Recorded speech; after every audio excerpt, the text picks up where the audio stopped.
많은 이들 노래는 하지만 정작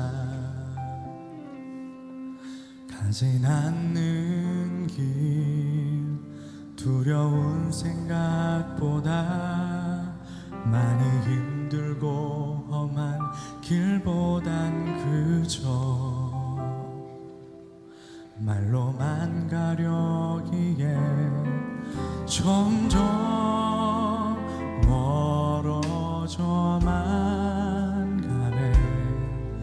내게 생명 주었던 그 길 점점 이용하려 하네. 내게 사랑 주었던 그 길 다시 복음 앞에 내 영혼 선에 주님 만나 그때 나 다시 돌아가서 주님께 예배하며 다시 십자가의 길로 가길 원합니다. 처음부터 찬양합시다. 많은 이들 말하고 많은 이들 말하고 많은 이들 노래는 하지만 정작 하진 않는 길, 두려운 생각보다 많이 힘들고 험한 길보단 그저 말로만 가려기에 점점 멀어져만 가네. 그 멀어졌던 그 사랑의 도를 주님 이제 다시 좁혀보길 원합니다. 아버지께서 돌아오라 말씀하시니 하나님 점점 다시 주님께 돌아가고자 합니다. 하려 하네. 내게 사랑 주었던 그 길 다시 복음 앞에 내 영혼 선에 주님 만나 그때로 다시 돌아가 주님께 예배 드리며 다시 십자가의 길 걸으리. 다시 내 영혼 다시 복음 앞에 내 영혼 선에 주님 만나 그때 나 다시 돌아가 주님께 예배 드리며 다시 십자가의 길 걸으리. 다시 복음 앞에 내 영혼 선에 주님 만나 그때 나 다시 돌아가 주님께 예배 드리며 다시 십자가의 길 걸으리. 다시 십자가의 길 걸으리. 다시 십자가의 길 우리의 모든 상황과 전투가 주님 손 아래 있습니다.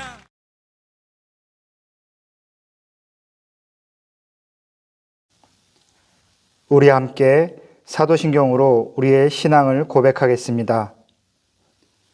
나는 전능하신 아버지 하나님, 천지의 창조주를 믿습니다. 나는 그의 유일하신 아들 우리 주 예수 그리스도를 믿습니다. 그는 성령으로 잉태되어 동정녀 마리아에게서 나시고 본디오 빌라도에게 고난을 받아 십자가에 못 박혀 죽으시고 장사된 지 사흘 만에 죽은 자 가운데서 다시 살아나셨으며 하늘에 오르시어 전능하신 아버지 하나님 우편에 앉아 계시다가 거기로부터 살아있는 자와 죽은 자를 심판하러 오십니다. 나는 성령을 믿으며 거룩한 공교회와 성도의 교제와 죄를 용서받는 것과 몸의 부활과 영생을 믿습니다. 아멘.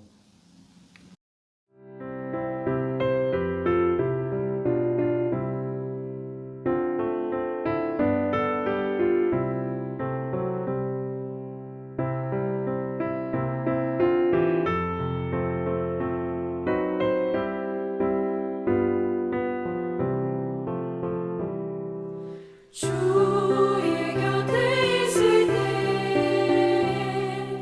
마음이 든든하오니 주여 내가 살 동안 인도하여 주소서.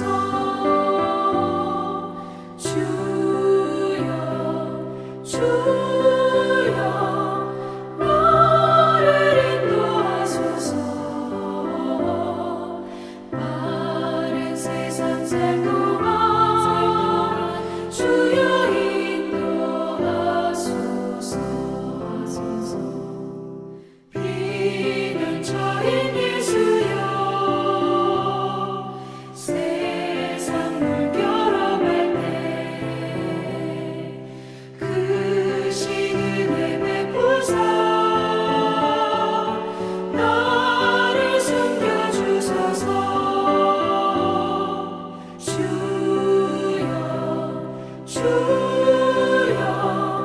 나를 인도하소서. 바른 세상 살 동안 주여 인도하소서.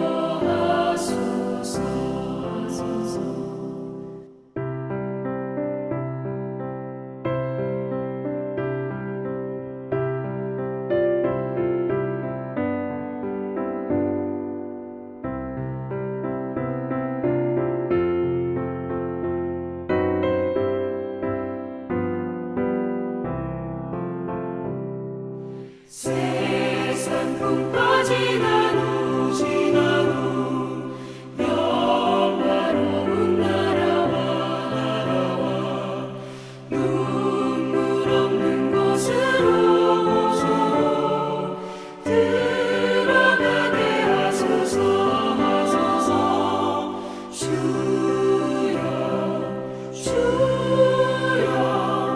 나를 인도하소서. 바른 세상 살 동안 주여 인도하소서.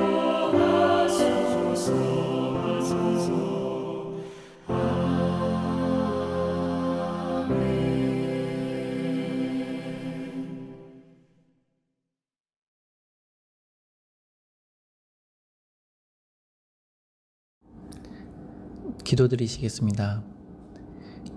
여호와께서 시온을 건설하시고 그의 영광 중에 나타나셨습니다. 여호와께서 빈궁한 자의 기도를 돌아보시며 그들의 기도를 멸시하지 아니셨도다. 이 일이 장래 세대를 위하여 기록되리니 창조함을 받을 백성이 여호와를 찬양하리로다. 아멘. 지금도 살아계셔서 모든 역사와 나의 인생을 주관하시고 인도하시고 복주시는 하나님 아버지, 지난 한 주도 주님의 은혜 가운데 지켜주시고 코로나로 씨름하고 있는 주님의 지체들을 예배 자리로 모일 수 있게 하여 주시오니 감사드립니다. 거룩되고 복된 오늘은 어버이 주일로 하늘에는 영혼의 아버지가 계시고 땅에서는 육신의 어버이들이 계시사 이 시간 어버이의 크신 사랑을 깊이 깨닫게 하시고 믿음과 사랑으로 돌봐주시고 거룩한 신앙을 물려주신 부모님께 감사하는 마음으로 예배를 드리게 하시오니 감사드립니다. 은혜의 하나님, 지난 한 주간을 뒤돌아보니 주님께서 말씀하신 성도로서의 구별된 삶을 살지 못하고 세상의 빛과 소금의 역할을 하지 못하였습니다. 정욕과 물질에 눈이 멀어 주님의 뜻이 아닌 세상의 기준으로 선택하고 지냈음을 고백합니다. 아울러 저희 육신을 낳고 길러주신 어버이에게 순종하지 못하고 마음을 아프게 했던 불효자임을 고백합니다. 내 부모를 공경하라 명하신 하나님의 계명을 제대로 지키지 못하였음을 이 시간 고백하오니 용서하여 주시옵소서. 전능하시며 어떤 일이든 능치 못하실 일이 없으신 하나님, 많은 우상과 잘못된 신앙으로 거짓 신을 믿는 인도의 영혼들을 위해 기도합니다. 무지와 맹목적인 믿음으로 강행된 힌두 종교 행사와 정치적 야욕을 위한 무리한 선거운동 등 복합적인 상황들이 접목되어 인도는 점점 코로나의 생지옥이 되어가고 있습니다.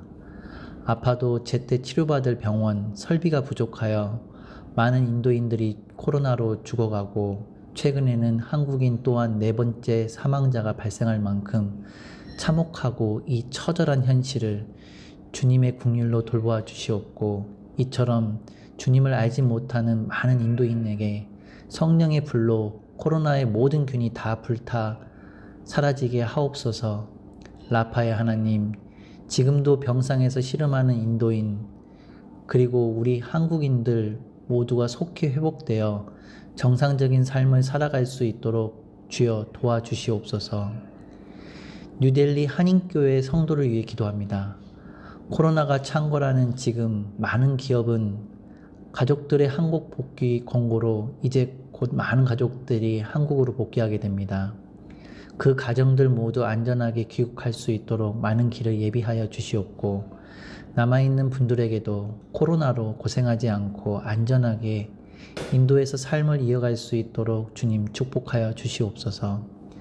당분간 많은 성도들의 이동으로 일정 부분 교회 공동체에도 영향이 있을 것으로 사료됩니다. 앞에서 이끌어주시는 목사님과 사모님, 그리고 봉사하시고 헌신하시는 여성교회, 남성교회, 각 부서별 임직자분들을 축복하시고 이끄시는 분들과 순종하며 따라가는 모든 성도가 합심하여 위기에서 더욱더 교회가 부흥할 수 있도록 주여 도와주시옵소서. 예배의 시작 시간이옵니다. 마치는 시간까지 홀로 영광 받으시옵고 모든 것 감사드리며 예수 그리스도 이름으로 기도합니다. 아멘.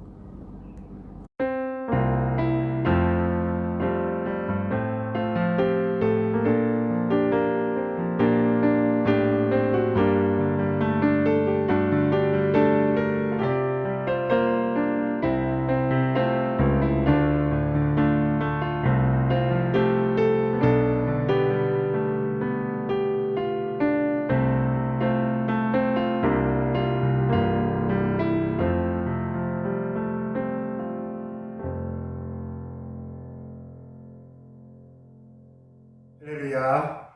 오늘 이 예배의 자리에 오신 여러분들을 주님의 이름으로 축복합니다. 오늘도 말씀에 앞서 우리 함께 가슴에 손을 얹고 기도하겠습니다. 우리의 생명의 주인 되신 하나님 아버지, 오늘도 이 예배의 자리로 인도하여 주시니 감사합니다. 이 시간 먼저 우리의 마음을 만져주셔서 말씀을 들을 때에 부드러운 마음으로 받게 하여 주시고, 예배를 드리며 우리 안에 정직한 영을 새롭게 하시며 정한 마음을 창조하여 주옵소서. 이제 말씀을 듣습니다. 말씀을 전하는 자나 듣는 자 모두의 죄와 허물을 십자가의 은혜로 덮어주시고 오직 하나님의 말씀만 살아있는 시간 되게 하여 주옵소서. 예수님의 이름으로 기도합니다. 아멘.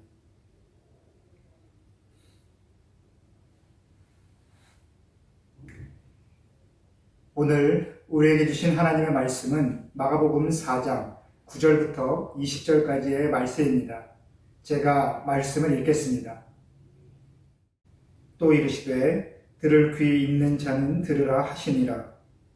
예수께서 홀로 계실 때에 함께한 사람들이 12 제자와 더불어 그 비유들에 대하여 물으니, 이르시되 하나님 나라의 비밀을 너희에게는 주었으나 외인에게는 모든 것을 비유로 하나니, 이는 그들로 보기는 보아도 알지 못하며 듣기는 들어도 깨닫지 못하게 하여 돌이켜 죄사함을 얻지 못하게 하려 함이라 하시고, 또 이르시되 너희가 이 비유를 알지 못할진대 어떻게 모든 비유를 알겠느냐.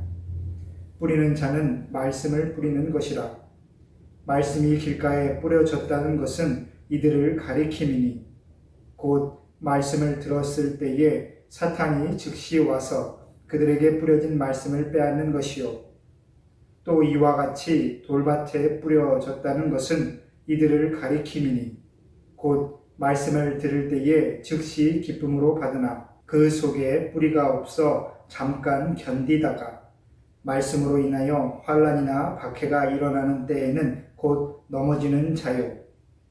또 어떤 이는 가시떨기에 뿌려진 자니 이들은 말씀을 듣기는 하되 세상의 염려와 재물의 유혹과 기타 욕심이 들어와 말씀을 막아 결실하지 못하게 되는 자요. 좋은 땅에 뿌려졌다는 것은 곧 말씀을 듣고 받아 30배나 60배나 100배의 결실을 하는 자니라. 아멘.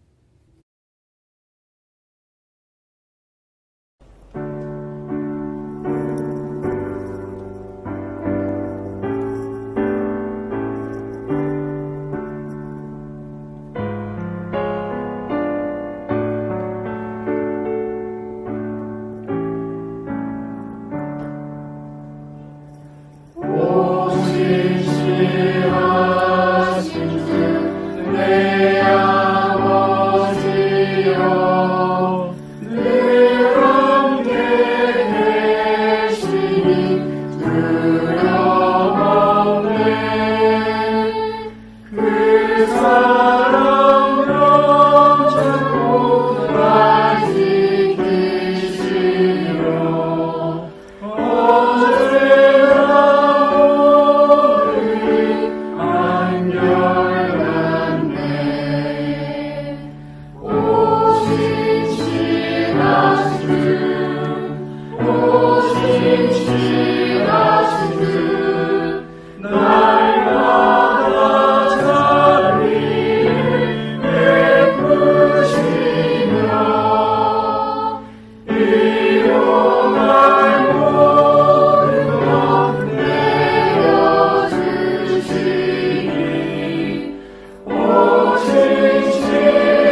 할렐루야.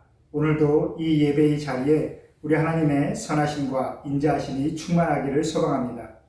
또한 이 예배를 드리면서 저와 여러분의 마음이 부드러워져서 하나님 나라의 소망이 은혜로 풍성히 심겨지기를 다시 한번 축복합니다. 오늘 우리가 함께 읽은 이 본문은 참 우리에게 익숙한 내용입니다. 하지만 그 의미를 분명히 또한 세심하게 알기란 쉽지 않습니다. 왜냐하면 그 내용이 어려워서가 아니라 너무나 익숙하기에 우리의 선입관이 크게 작용하고 있다라는 것이지요. 말씀을 받아들이는 마음의 밭에 4가지 현실이 있는데 그 중에 좋은 밭이 되어서 열매를 풍성하게 맺자라는 것이 보통 우리가 이 말씀을 읽으면서 이해하는 은혜의 내용입니다. 은혜의 결과겠지요. 그런데 그런 결과는 오늘 우리 주님의 말씀을 너무나 단순하게 만드는 아주 약한 은혜의 결과다라고 이야기할 수 있겠습니다. 예수님께서는 절대 그렇게 말씀하지 않으셨습니다. 너희가 꼭 좋은 밭이 되어서 열매를 풍성히 맺어야 된다 라고 그렇게 강력하게 권면하지 않았다라는 말씀이죠. 다만 오늘 본문에서 말씀하시는 우리 주님의 뜻은 우리에게 있는 삶의 현실과 영적인 현실이 크게 다르지 않다라는 것을 가르쳐 주시기 위함이다 라고 이해하면 좋겠습니다.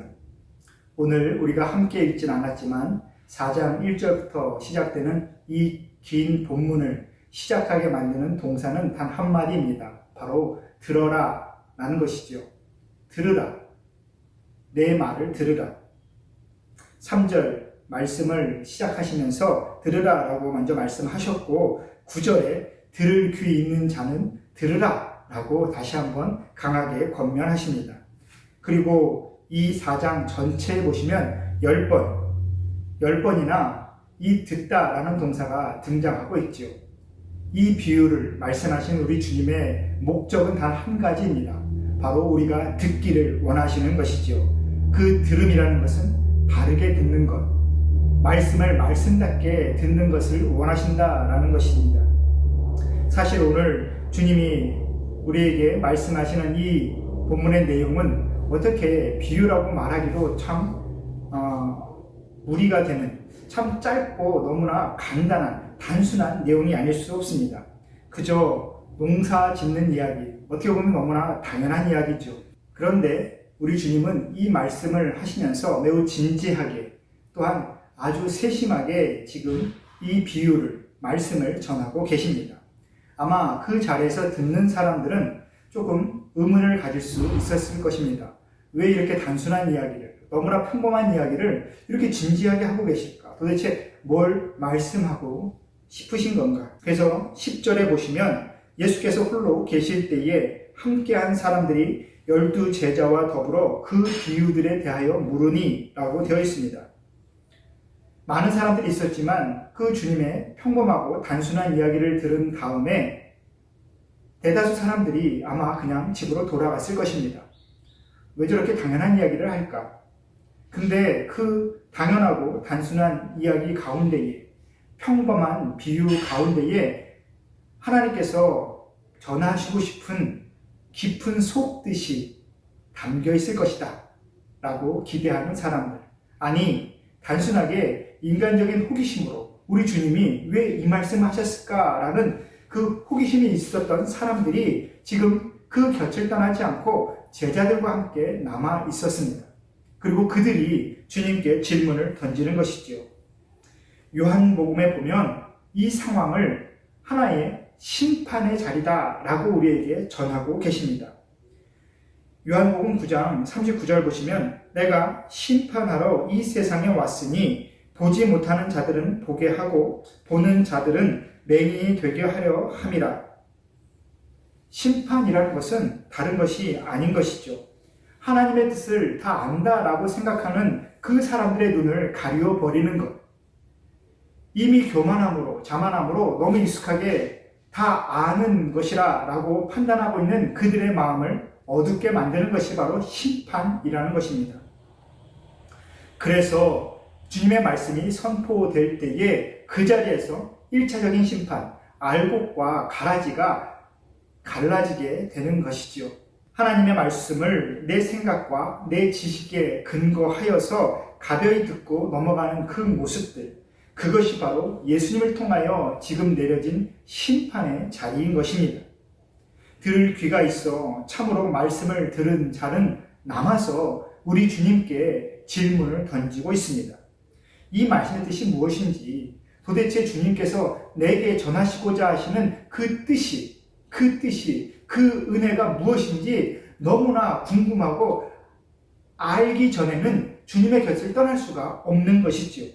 그리고 우리 주님께서는 우리가 살아가며 그렇게 말씀의 뜻, 하나님의 뜻이 궁금할 때에 언제나 다가올 수 있도록, 우리가 다가갈 수 있도록, 우리가 질문할 수 있도록 오늘 이 남은 사람들이 주님께 대답을 요청하듯이 그렇게 주님의 뜻을 물을 수 있도록 우리에게 성령 하나님을 보내주셨습니다. 요한복음 14장 26절 보시면 성령께서 생각나게 하실 것이라고 우리 주님은 우리에게 약속하셨지요. 성령은 모든 것, 또 하나님의 깊은 것까지 통달하신다. 그것이 바로 우리 주님께서 우리에게 약속하신 깨달음의 은혜인 것입니다.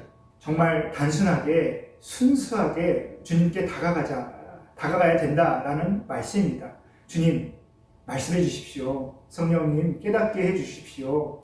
제가 이 말씀을 읽습니다. 제가 너무나 잘 안다라고 여기고 있고 이미 익숙하지만 오늘 이 시간 제가 이 말씀을 다시 보는 데에 어떠한 하나님의 인도하심이 있는지 너무나 궁금합니다. 저에게 새로운 은혜를 깨닫게 하여 주옵소서. 주님, 말씀하여 주옵소서. 바로 그 겸손함이 우리 주님을 기쁘시게 만드는 것입니다.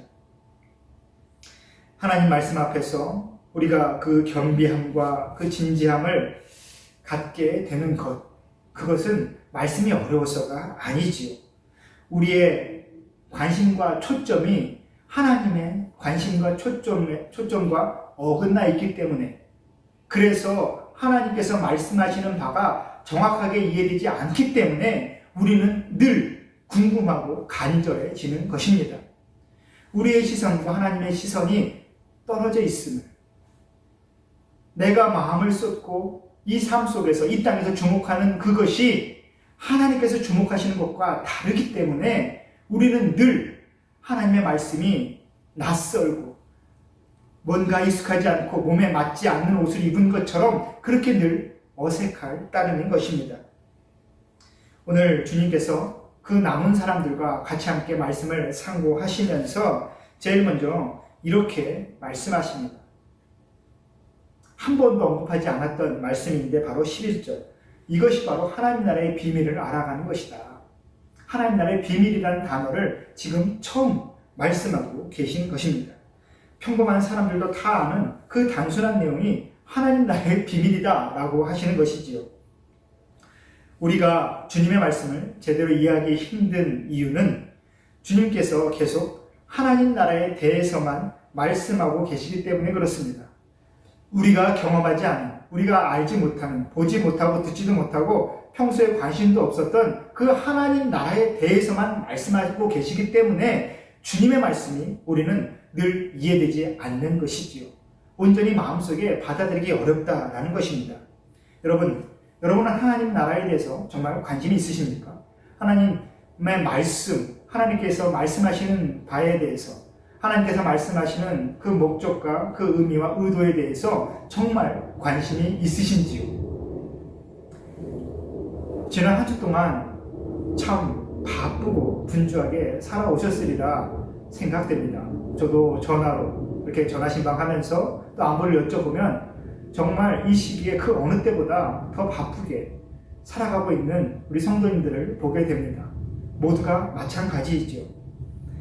그런데 여러분, 우리의 일상, 그 살아가는 일상이 하나님의 나라라는 것, 제가 지금까지 계속 마가복음 그 앞에 사도행전 강해를 통해서도 말씀드렸지만 우리가 살아가는 이 땅, 지금 이 현실이 하나님 나라의 삶이라는 그것을 여러분 여전히 품고 계신지요?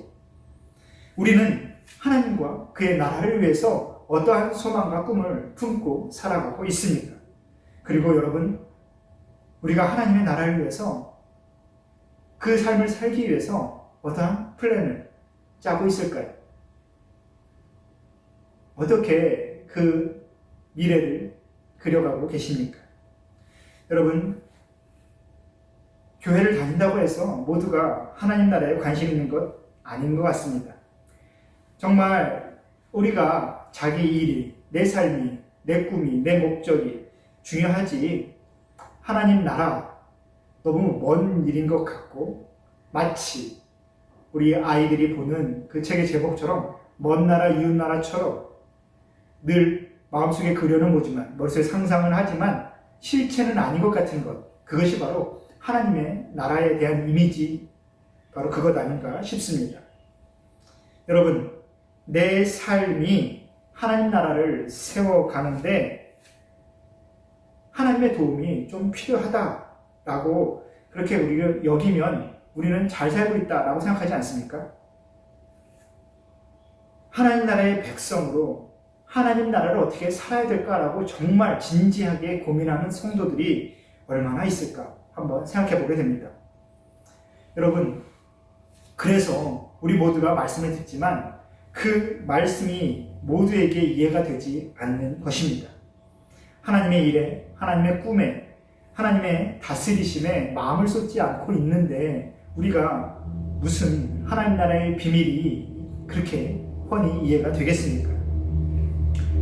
저와 여러분이 말씀을 읽거나 또한 좋은 설교를 들어도 삶이 변하지 않는 큰 이유는 우리의 초점과 하나님의 초점이 일치하지 않기 때문에 그렇습니다. 성경은 여러분을 평안하게 살게 하려는, 여러분을 건강하고 성공적인 삶으로 이끌어 가려는 그러한 처세술을 기록한 책이 아닙니다. 우리는 마치 성경이 우리의 삶의 하나의 가이드, 안내서인 것처럼 여길 때가 많습니다. 선한 삶, 착한 삶, 성공한 삶, 평안한 삶, 안정된 삶, 부요한 삶, 그 삶을 살기 위한 하나의 지침서, 그 정도로 여기는 우리의 모습 실제로 있지 않습니까? 여러분, 성경은 인생의 성공을 위해서 우리를 안내하는 가이드 책이 아닙니다. 성경은 오직 하나님 나라를 기록한 책입니다. 성경은 오직 복음만을 기록한 책이지요. 그래서 성경은 하나님 나라의 백성으로 살아가는 그 모습, 그 방법을 우리에게 말하고 있습니다. 이 땅의 사람으로 살아가는 방법이 아닌 것이죠. 하나님을 믿어서 내 삶을 어떻게 하면 조금이라도 평탄하게 만들 수 있을까? 어떻게 하면 조금 더 풍성하고 성공적으로 살아갈 수 있을까? 어떻게 하면 이 땅에서 정말 가치 있는 인생, 성공한 인생을 살아갈 수 있을까? 라고 그렇게 고민하고 믿음을 갖고자 노력하는 사람은 절대 이 성경의 본질, 말씀의 본질에 다가설 수 없습니다. 아마 그런 분들, 어떠한 지적인 욕망이나 세상의 성공에 대한 그 욕구로 인하여 이 믿음을 가지려고 노력하는 분들은 아마 성경을 알면 알수록, 교회를 다니면 다닐수록 재미도 없고 보람도 없고 세상 답답할 수밖에 없다라는 말씀입니다. 수많은 성도들이 하나님 나라는 생각조차 하지 않고 살아가고 있습니다. 그래서 많은 분들이 임종 때가 되어서야 하나님 나라에 관심을 갖게 되지요. 노년이 되어서 말입니다. 많은 장례 예배, 임종 예배, 또 신방을, 목회적인 신방을 하다 보면 인생을 정리한 그 때가 되어서야 하나님의 나라가 무엇일까라고 궁금해 하시고, 또 내가 하나님의 나라를 위하여, 내가 하나님의 뜻을 이루기 위하여 어떻게 살아왔는가 돌아보시면서 후회 섞인 그러한 삶을 이야기하시는 분들을 참 많이 만나보았습니다. 죽음의 때가 되어서야 하나님 나라에 관심이 생긴다라고 하면 그 일생에 맺어진 하나님 나라의 열매는 과연 얼마나 되겠습니까? 여러분, 우리 믿음의 현실이 바로 그렇다라는 것입니다. 성령을 받기 전에 제자들도 그러한 삶을 살았습니다. 주님이 십자가에 죽으시고 사흘 만에 부활하신 그 다음에 우리 주님이 40일 동안 그 부활의 현실을 우리 제자들에게 가르치셨습니다. 직접 부활하셔서 그 부활하신 몸으로 제자들과 40일을 동고동락하시면서 다시 한번 말씀을, 하나님 나라의 본질을 가르치셨다라는 것입니다. 그런데 여러분, 사도행전 1장 3절에서 그렇게 제자들에게 하나님 나라의 비밀을 가르쳐 주셨는데 제자들은 그 모든 예수님의 말씀을, 가르치심을 다 듣고 난 이후에 뭐라고 질문하는지 아십니까? 제자들은 40일 동안 주님과 동고동락하여 부활의 현실에 대해서, 하나님 나라의 본질에 대해서 가르침 받은 이후에 이렇게 질문합니다. 그런데 주님, 이스라엘은 어떻게 되겠습니까? 하나님 나라를 말씀하셨는데 자신들이 보고 지금 살아가고 있는 이 땅의 나라, 이스라엘이 어떻게 될 것인지 다시 주님께 질문하는 것. 그게 제자들의 모습이고 저와 여러분의 모습인 것입니다. 우리 주님이 그 대답을 들은 이후에 심정이 어떠셨겠습니까? 우리 주님은 그때 이렇게 대답하십니다. 너희가 이제는 성령을 기다려라. 마지막으로 그렇게 말씀하시죠. 너희가 성령을 받으면, 성령의 충만함을 입으면 너희의 그 모든 어두움이 거쳐질 것이고 너희의 눈이 밝아질 것이다. 너희가 그때서야 이 하나님 나라의 비밀을, 말씀을 깨달을 수 있을 것이다 라고 그렇게 말씀하십니다. 여러분, 저와 여러분이 제자들의 그 자리에 있다면 과연 어떠한 질문을 했을까요? 우리 주님이 우리와 동고동락하시면서 40일 동안 부활의 현실을 가르쳐 주시면 우리는 제자들과 동일하게 아마 이렇게 질문했을지 모릅니다. 주님, 우리 교회는 앞으로 어떻게 되겠습니까? 우리 회사는 과연 앞으로 몇 년 정도 더 성공하게 될까요? 제가 얼마나 더 승진하게 될까요? 우리 자녀가 나중에 무슨 직업을 갖게 될까요? 그래서 우리 가정이 어떠한 삶을 살게 될까요?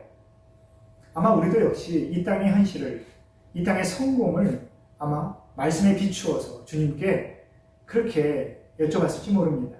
그게 바로 우리의 믿음의 자리인 것이죠. 제자들의 그러한 질문, 그 다음에 우리 주님은 승천하시기 전에 이렇게 말씀하십니다. 때와 시기는 아버지께서 자기의 권한에 두셨으니 너희가 알 바가 아니니라. 그건 저희가 알 바가 아니다 라는 것입니다.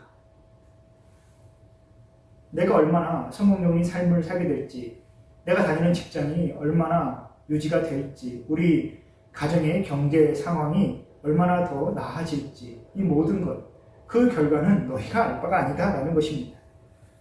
뭐가 우리의 알 바이겠습니까? 바로 하나, 성령 하나님이 우리에게 임하실 것이며 성령께서 나에게 임하셔서 내가 성령으로 충만하게 되면 이 모든 말씀이 이해가 되리라. 모든 우리 주님의 뜻이 온전히 내 삶에 임하게 되리라. 하나님의 말씀이 내 영혼에 온전히 새겨지리라. 성령 하나님이 내게 임하시니 바로 그 사실 하나가 바로 진리인 것입니다. 그리고 그때가 되면 비로소 우리는 온전히 주님의 권능을 받아 땅끝까지 이르러 복음의 증인이 될 수 있겠지요. 사랑하는 성도 여러분, 지금 우리가 바라고 있는 마음의 모든 소원은 우리가 알 바가 아닙니다. 그것은 다 우리 하나님의 알 바이신 것이지요. 그래서 우리는 다시 한번 이렇게 말할 수밖에 없습니다. 우리의 삶의 모습, 삶의 목적, 삶의 결과, 오직 주님만이 아시오니 주님 이끌어 주옵소서. 온전히 주님의 손에 맡겨 드립니다. 주님 인도하여 주옵소서. 오직 성령의 사람은 이 땅에서 하나님 나라의 일을 생각하는 사람이고 자신의 삶을 통해서 예수 그리스도의 복음의 증인으로 살아갈 수 있기를 바라는 사람들입니다. 죽어서 가는 게 하나님의 나라가 아니라 살아서 살아내는 것이 바로 하나님 나라의 삶인 것입니다. 성령, 곧 하나님의 말씀은 성령 하나님께서 내게 임하실 때에, 내가 성령의 충만함을 입을 때에 그 모든 성경의 비밀, 하나님의 말씀의 비밀이 밝히 내 안에 새겨질 것입니다. 그러기 위해서 우리는 하나님의 나라를 찾고 구하며 끊임없이 말씀을 읽어야지요. 말씀을 읽고 마음에 새기고 깨닫기를 원하고 간절히 구하는 것, 그것이 바로 하나님 나라의 문을 계속해서 두들기는 우리의 노력, 우리의 삶의 방식인 것입니다. 오늘 이 비유의 말씀을 들어서 설명하시면서 우리 주님은 씨를 뿌리는 자는 말씀을 뿌리고 있는 것이다 라고 지금 전하고 계십니다. 씨를 뿌리는 자, 바로 우리 주님이신 것이죠. 주님이 모든 밭에 지금 넉넉히 씨를 뿌리고 계십니다. 말씀을 읽으면서 우리가 또 은혜가 되는 것은 우리 주님이 좋은 밭만 가려서 뿌리지 않으신다라는 것입니다. 분명히 척박한 땅이 보이는데도 돌밭이 가득하고 새와 해충이 가득하고 또한 기후가 안 좋고 모든 환경이 열악하지만 우리 주님이 넉넉히 끊임없이 씨를 뿌리고 계신다라는 것, 그것이 은혜인 것입니다. 하나님의 나라는 그렇게 진행되고 있습니다. 우리의 눈으로는 참 허무한 것 같고 효율성이 떨어지는 것 같고 낭비한 것 같은데 끊임없이 그렇게 은혜가 이 땅에 심겨지고 있다라는 것입니다. 여러분, 교회, 우리 믿음의 삶, 또 우리의 신앙생활, 또 목회의 모든 모습들, 세상의 눈으로 보면 낭비와 실패만 있을 뿐입니다. 왜 그렇게 헛된 노력을 하는 것 같은지, 그리고 그 우리의 헛된 노력으로 사단이 우리가 뿌린 그 아까운 씨앗들을 다 파먹어 가는 것만 우리의 눈으로 보게 되어 우리는 그렇게 부정적인 시선을 갖게 되는 것이죠. 하나님의 권능을 자신의 입속으로 챙겨가는 서기관들이나 바리새인들, 종교 지도자의 모습들도 우리는 보게 됩니다. 또한 분명히 말씀을 잘 들은 것 같은데 신앙생활을 정말 순결하게 한 것 같은데 작은 어려움에도 곧바로 넘어지고 상처받고 또 흔들려 버리는 모든 것들, 그러한 모습들 우리는 우리 자신과 또 우리 옆에서 쉽게 찾아볼 수 있습니다. 예배 드릴 때 신앙생활 하면서 말씀을 듣거나 기도할 때에 눈물을 흘리면서 은혜 받는 것 같다가도 금방 세상의 염려와 재물의 유혹과 그 여러 가지 욕심들로 가득하게 되어서 나중에 보면 세상적인 그 결실만 가장 중요한 것으로 남아버리는 바로 우리 신앙의 그 현실의 모습들이 우리 눈에 보인다는 것입니다. 그래서 우리가 판단할 때에 우리가 뿌린 그 씨앗들이 그렇게 낭비된 것 같고 세상의 모든 곳에 허비된 것 같은 그러한 마음이 들게 되면서 올해도 말씀 농사는 결국 망했구나 라는 자꾸만 그러한 판단을 내리게 되는 것, 그것이 바로 우리의 또 거듭되는 현실이 아닌가 싶습니다. 그러나 우리 주님은 지금 전혀 개의치 않고 또 씨를 뿌리십니다. 왜냐하면 그렇게 뿌려진 씨앗 가운데 분명히 좋은 밭에 뿌려진 씨앗이 있기 때문에 그렇습니다. 말씀을 듣고 깊이 뿌리를 내려서 인내로 결실을 가는 그 좋은 땅에 하나님 말씀이 뿌려져서 결국에 그 씨앗이 30배, 60배, 100배의 결실을 맺어지는 것을 우리 주님은 알고 계시기 때문에 그렇습니다. 그래서 하나님 나라에는 결코 실패한 농사가 없다라는 것입니다. 하나님의 나라에는 늘 풍성한 알곡만 채워질 뿐입니다. 좋은 땅에 뿌려진 그 씨앗이 수백 배, 수천 배, 수만 배의 결실을 맺기 때문에 하나님 나라의 농사는 늘 성공적입니다. 여러분, 이 비유의 말씀을 듣고 여러분 어떠한 생각이 드십니까? 과연 눈앞에서 정말 이 말씀을 예수님으로부터 듣고 있는 이 제자들의 그 마음은 과연 어땠을까요? 굉장히 소망을 갖게 되고 또한 기쁨으로 또 감동으로 가슴이 벅찰 수도 있겠지만 한편으로는 정말 긴장되고 두렵고 떨리는 마음이 되지 않았을까 싶습니다. 내가 아무리 말씀을 들으면서 완악하고 아무런 열매도 맺지 못하는 그런 쭉정이 같은 삶을 살고 있을지라도 하나님 나라는 충분히 알곡으로 풍성하게 결실을 맺고 있다. 그렇게 말씀하시는 주님의 말씀. 그게 내게는 어떻게 다가오는 것일까요? 저와 여러분의 상태에 상관없이 말입니다. 우리가 영적으로 가난할지라도. 그러면 우리는 어떻게 해야 될까요?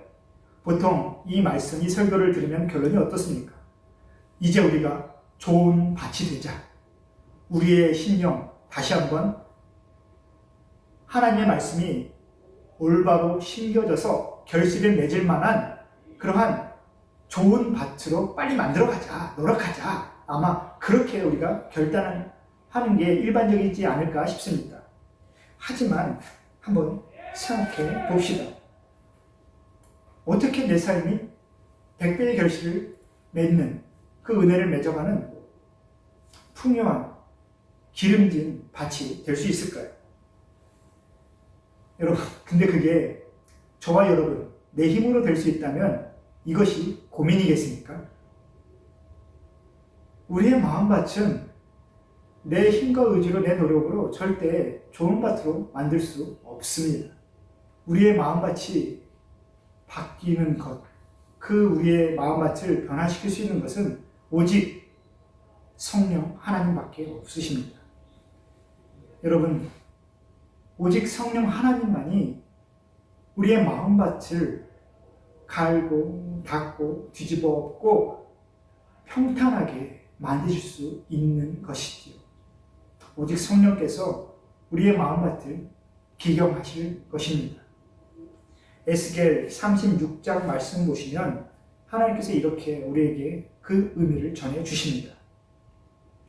내가 맑은 물을 너희에게 뿌려서 너희로 정결하게 하되 곧 너희 모든 더러운 것에서와 모든 우상 숭배에서 너희를 정결하게 할 것이며 또 새 영을 너희 속에 두고 새 마음을 너희에게 주되 너희 육신에서 굳은 마음을 제거하고 부드러운 마음을 줄 것이며 또 내 영을 너희 속에 두어 너희로 내 율례를 행하게 하리니 너희가 내 규례를 지켜 행할지라.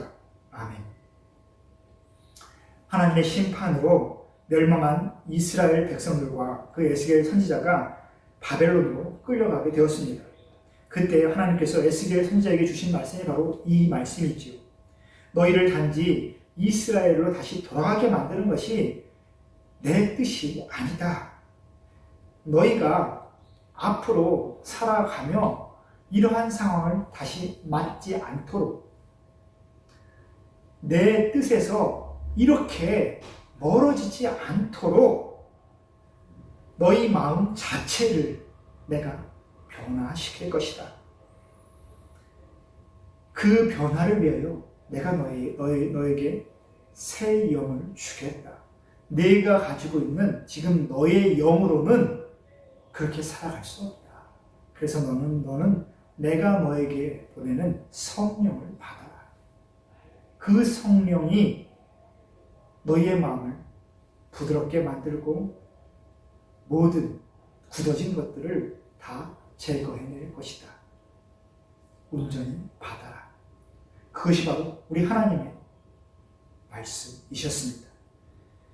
여러분, 하나님께서 이 돌로 가득한 밭, 길가의 밭과 같이 이 굳어진, 단단하게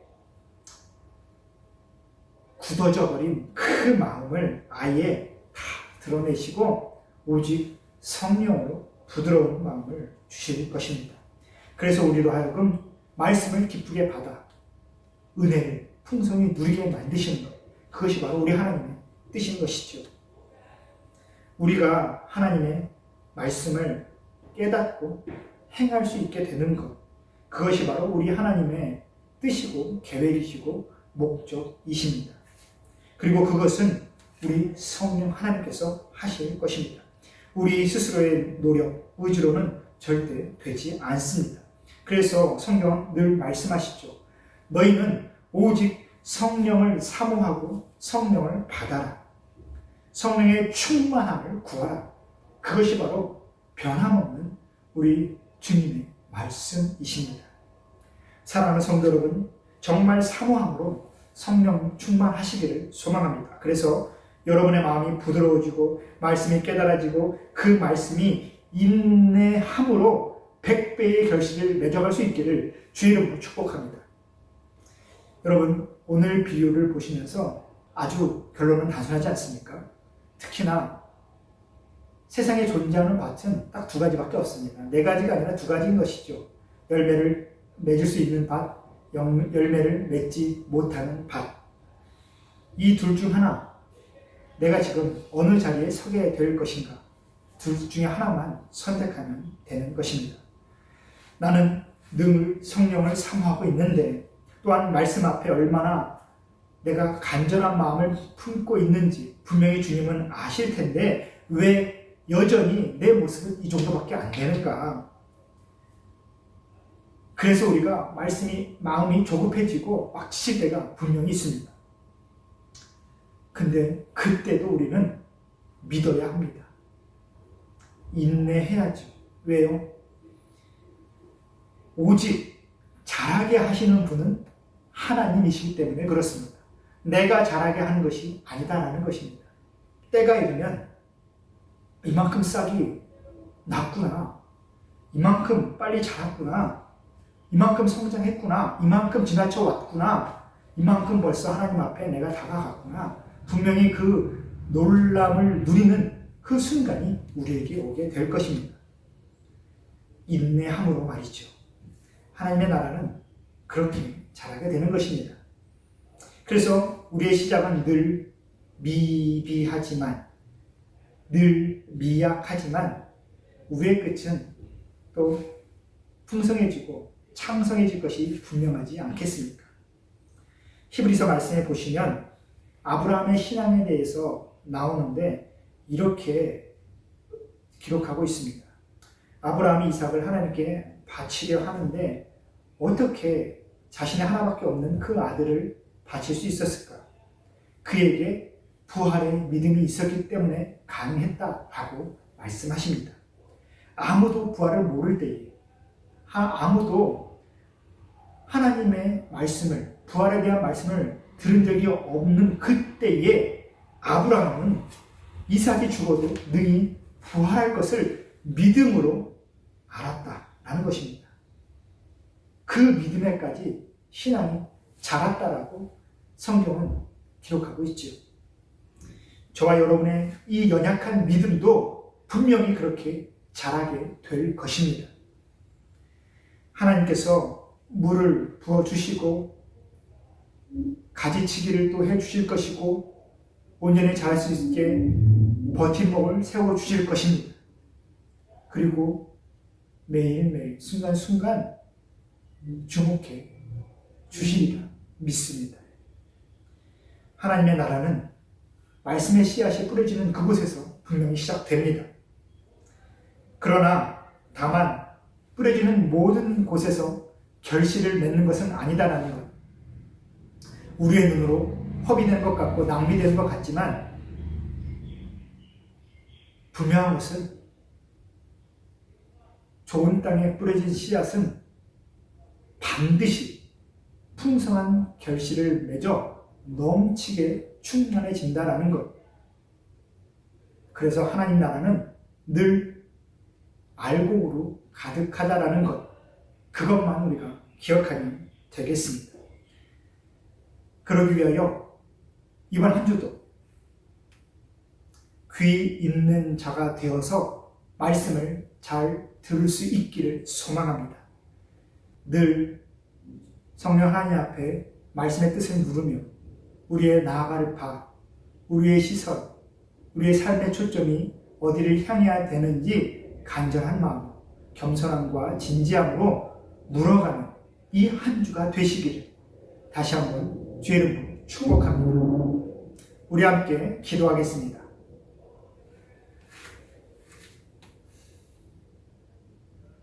우리의 삶의 주인 되신 하나님 아버지, 오늘도 말씀 앞에 우리의 삶을 비춰보게 하시니 감사합니다.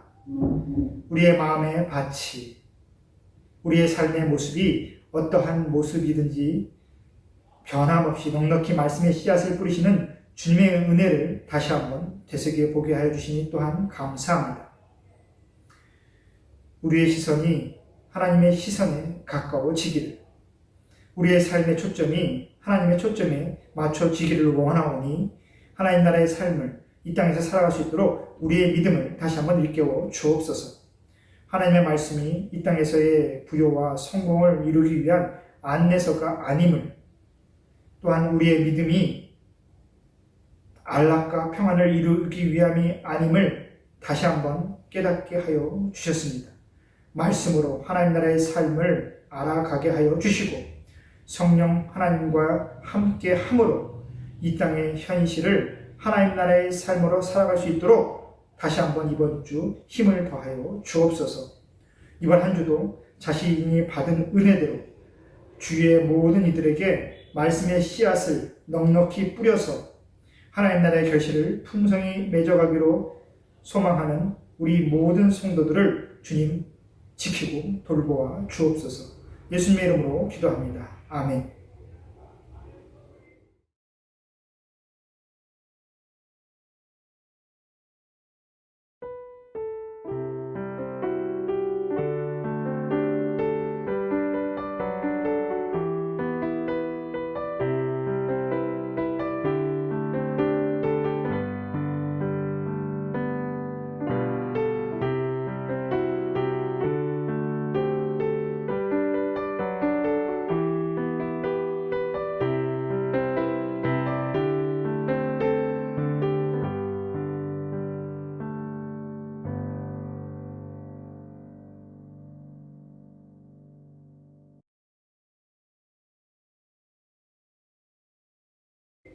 사랑과 은혜가 풍성하신 하나님 아버지, 오늘도 이 예배의 자리에 나오며 하나님의 함께 하심에 감동하여 귀한 헌금을 준비하게 하여 주시니 감사합니다. 자신의 삶의 근원이 하나님의 손 안에 있음에 감사하며 오직 주님의 인도하심에 온전히 이끌림 받기를 소망하는 이 자리의 모든 성도들의 그 기도에 하나님 선하게 풍성하게 응답하여 주옵소서. 주님, 질병에 대한 두려움과 생계의 어려움으로 삶이 무너져 가고 있는 이들이 있습니다. 주님, 긍휼히 여겨주시고 자신이 받은 하늘의 은혜를 자신의 만족과 유익으로 누리는 데 멈추지 않고 오직 선한 뜻을 전하며 넓은 사랑의 품을 내어줄 수 있는 우리 모든 성도들 되게 하여 주옵소서. 예수님의 이름으로 기도합니다. 아멘.